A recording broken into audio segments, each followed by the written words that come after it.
हे भगवान, अब हमारी चिट्ठी कौन पढ़ेगा? हमका तो पढ़ना लिखना आवत ही नहीं है। हमारा लिए तो काला अक्षर भैंस बराबर है। भाई जरा ये चिट्ठी पढ़ दो। हमको नहीं पढ़ना आता। अरे नहीं, तुम ही पढ़ दो। नहीं नहीं, हमें पढ़ना नहीं आता। हमारी अभी चिट्ठी कौन पढ़ेगा? तुम खुद ही पढ़ लो। अब ई उम्र में हम क्या पढ़े लिखे? अरे तुम पढ़ सकते हो, पढ़ने लिखने की कोई उम्र थोड़ी होती है। सरकार ने गाँव में सर्व शिक्षा अभियान खोल रखा है। दिन में काम करो और शाम को पढ़ाई करो। अच्छा, ऐसी बात है। जीती रहो बेटी, जीती रहो। इन्हें तो हमने पढ़ाई का मतलब समझा दिया, अब अंगूठा छाप को भी समझा दे। आज मैंने अंगूठा लगाया, आज मैंने अंगूठा लगाया।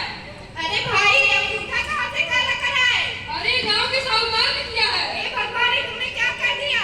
क्यों, क्या हुआ? साहूकार ने तुम्हारी सारी जमीन ले ली और तुम्हें उम्र भर के लिए नौकर बना दिया। हे भगवान, अब मैं क्या करूंगा? अब मैं अपने घर का निर्वाह कैसे करूंगा? अरे बहन, इस निशान को मिटा दो। अब ये निशान नहीं मिटेगा। साहूकार ने तुम्हें उम्र भर के लिए गुलाम बना दिया। अब जाओ, करो उसकी गुलामी। ये थी हमारे देश के बुजुर्गों की स्थिति। आइए हम लड़कियों की स्थिति देखते हैं।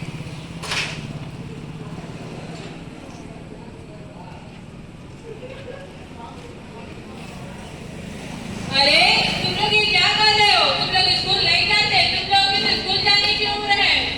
अरे क्या करें, हमारे माता पिता हमें पढ़ने ही नहीं देते हैं। दिन भर चूल्हा चौका कराते रहते हैं। बाहर जाने का भी मन लगता है पढ़ने को, लेकिन हमें घर से बाहर जाने ही नहीं देते। घर में रखते रहते हैं। कहते हैं लड़कियां नहीं पढ़ती हैं, बस लड़के ही पढ़ते हैं।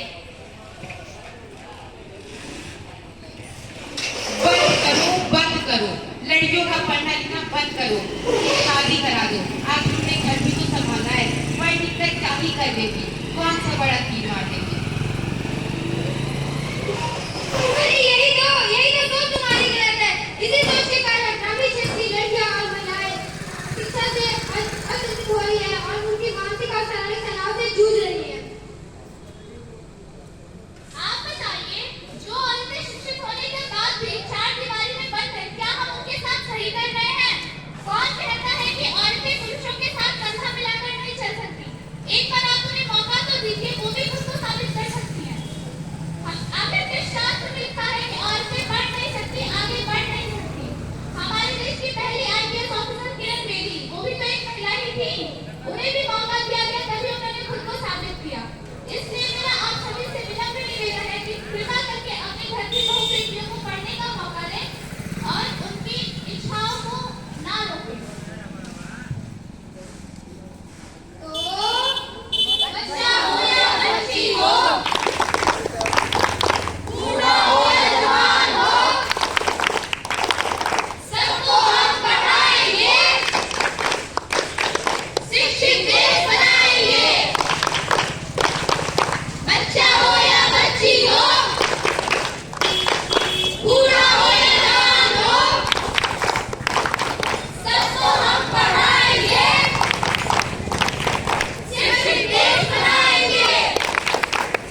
और मान रहे तो अच्छा है।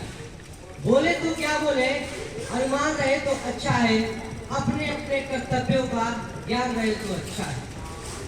बोले तो क्या बोले और मान रहे तो अच्छा है, अपने अपने कर्तव्यों का मान रहे तो अच्छा है। दुनिया में मिलना जुलना नाम कमाना ठीक, मगर पहले जरा खुद से खुद की पहचान रहे तो अच्छा है।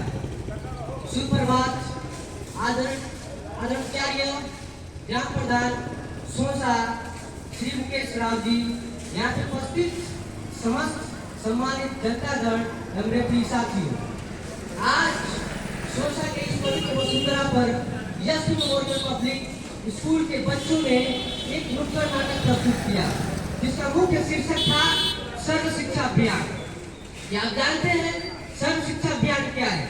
ये 1 अप्रैल 2001 को अटल बिहारी वाजपेयी की सरकार ने इस देश में लागू किया था। इसका मुख्य उद्देश्य है उत्तर से लेकर पूर्व तक, पश्चिम से लेकर दक्षिण तक देश के हर कोने में शिक्षा की लौ जलाई जाए और उनको उज्जवल भविष्य की कल्पना की जाए और देश के हित में कुछ काम किया जाए। शिक्षा क्या है? शिक्षा या कई फॉर्म से शिक्षा के कई रूप होते हैं: आध्यात्मिक शिक्षा, भौतिक शिक्षा, राजनीतिक शिक्षा, कूटनीतिक शिक्षा। लेकिन शिक्षा क्या है, हम इसको समझते हैं। शिक्षा किसी भी पुरुष को सभ्य बनाने के लिए सहायता करती है। शिक्षा एक सभ्य समाज, संगठित समाज और एक विकसित राष्ट्र को निर्माण करने में हमारी सहायता करती है।